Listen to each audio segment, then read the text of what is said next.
What's going on, guys? Welcome back to the channel. I am headed down to my mailbox because I have something in it.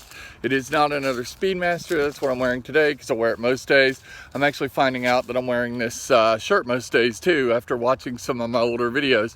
I actually do have other clothes. I do have other watches, but I just love this one. This one watch that I was convinced to buy by Scott Keeps Time.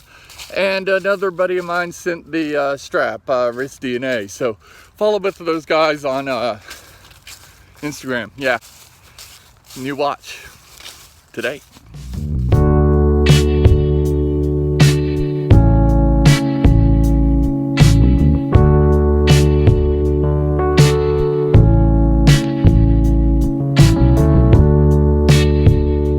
All right, welcome back. I have my package.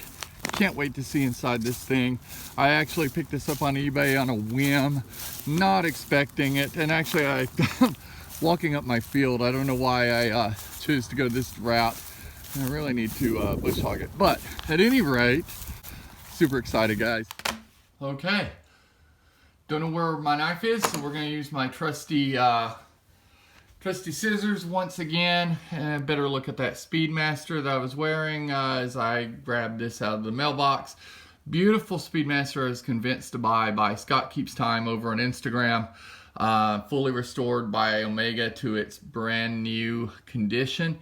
And then a strap, a beautiful German strap by a company I cannot remember. This was sent to me by Wrist DNA. Both of these guys are on Instagram, so check those guys out.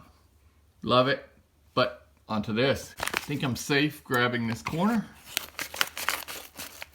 My hands always shake when I do this because I don't want to destroy a watch. So this is a piece I missed out on about a year, 2 years ago, and then I've kind of been eyeing them ever since. And then one popped up last week. I tried to get it and then failed to get it. So I got this one instead. Here is the case back. Let's get that out of the way. Case back, very nice. I like the size as well. The size is great. You guys ready? Here we go. How about that? How cool is that? So I have to say, I don't really know much about this watch. I just like the look of it. Anti-magnetic timepiece with a manual movement. This is a single jewel movement, guys. World time, obviously. Yeah, I don't know anything about it. I'm gonna wind it. Sounds really crispy and clean. I hope that's good. I've seen a picture of the movement that I'll put here in just a second. And as you can plainly see, as it's stated below, it is a single jewel Swiss movement. The bezel turns as it should.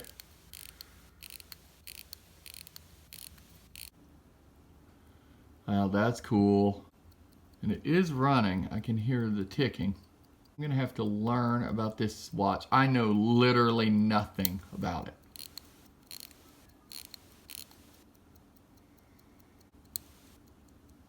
Ah, there we go. So this is your start. Or is it? Okay, so that's stop. That's start. Okay, so interesting. That's stop. That's start. Very, very interesting.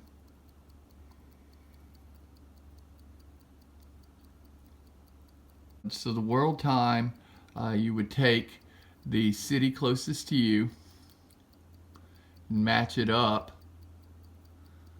I believe, and so you know what time it is on all the other cities.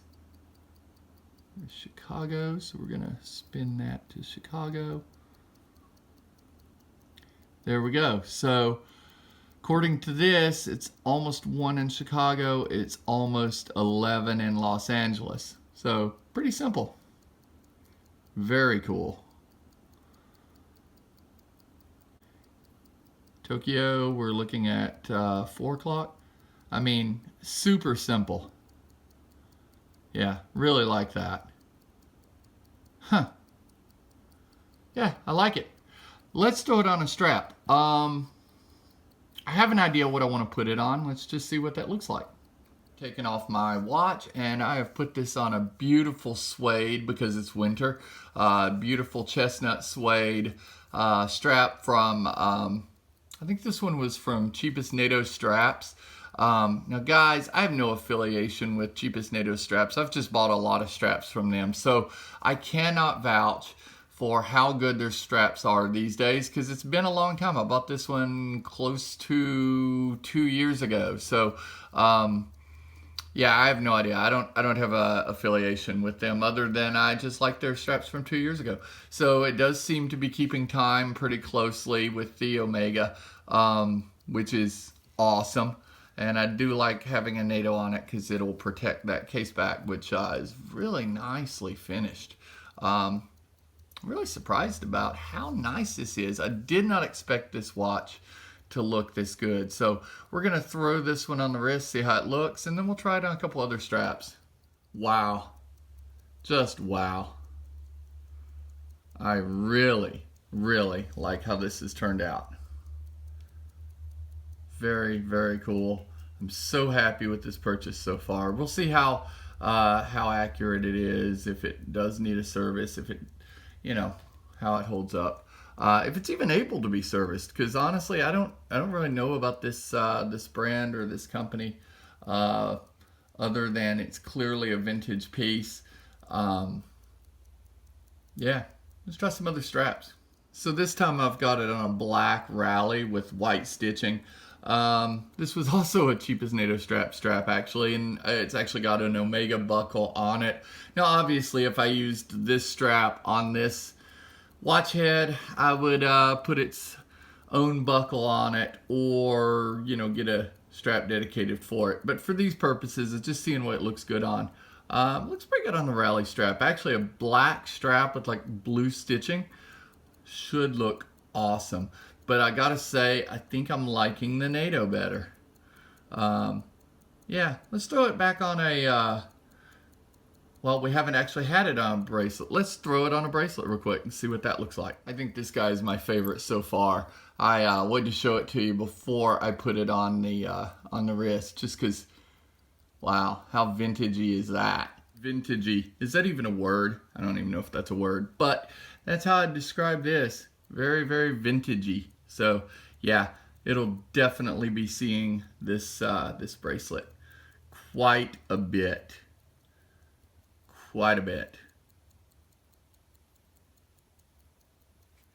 I took a little time out between the last clip and this one because I wanted to see if it was keeping time, which it is. And I've put this on a steel Rally. This Rally strap was actually sent to me by Scott Keeps Time. So these two guys, they're great guys, good friends of mine. Definitely go follow them. But yeah, I think I'm gonna leave it on this for now because I kind of like the futuristic look of that. It's crazy. Definitely going to be using this a lot. Definitely going to be using this a lot. Probably won't do a Rally strap. I wasn't too thrilled about that. But maybe a black NATO. Maybe a blue one. I don't know. But anyway, not a lot about this watch that I know yet. I haven't done any research. I literally made a sandwich after throwing this bracelet on. One of the cool things I did notice that I wasn't aware of is it has drilled lugs. So when I changed out to the first bracelet, I went and got my spring bar tool and was getting ready to pop the spring bar off after the NATO to switch it out, and realized it had the drilled lugs. So that made me very happy. You use a punch tool. So instead of your standard spring bar, I've got a little one here. Instead of your standard spring bar tool, which clearly is broken, you would use the punch tool on the other side, which is also bent, or a punch tool like this, which is actually the one I used because it's a little bit better. But yeah, super, super simple. Great design. I really wish all watches had the drilled lugs, but I guess it's a little more difficult to do, so they don't do it. Or I don't know, they just like the aesthetic of a solid lug. I don't know. I'm gonna do some research on this thing and maybe do an upload later with maybe a little history of the brand or the model or both, and maybe a you know, a month on the wrist review or something. I don't really know, but I got it today. Wanted to show it to you guys. Super happy about it. Hope you all have enjoyed this video. That's all I got. Bye.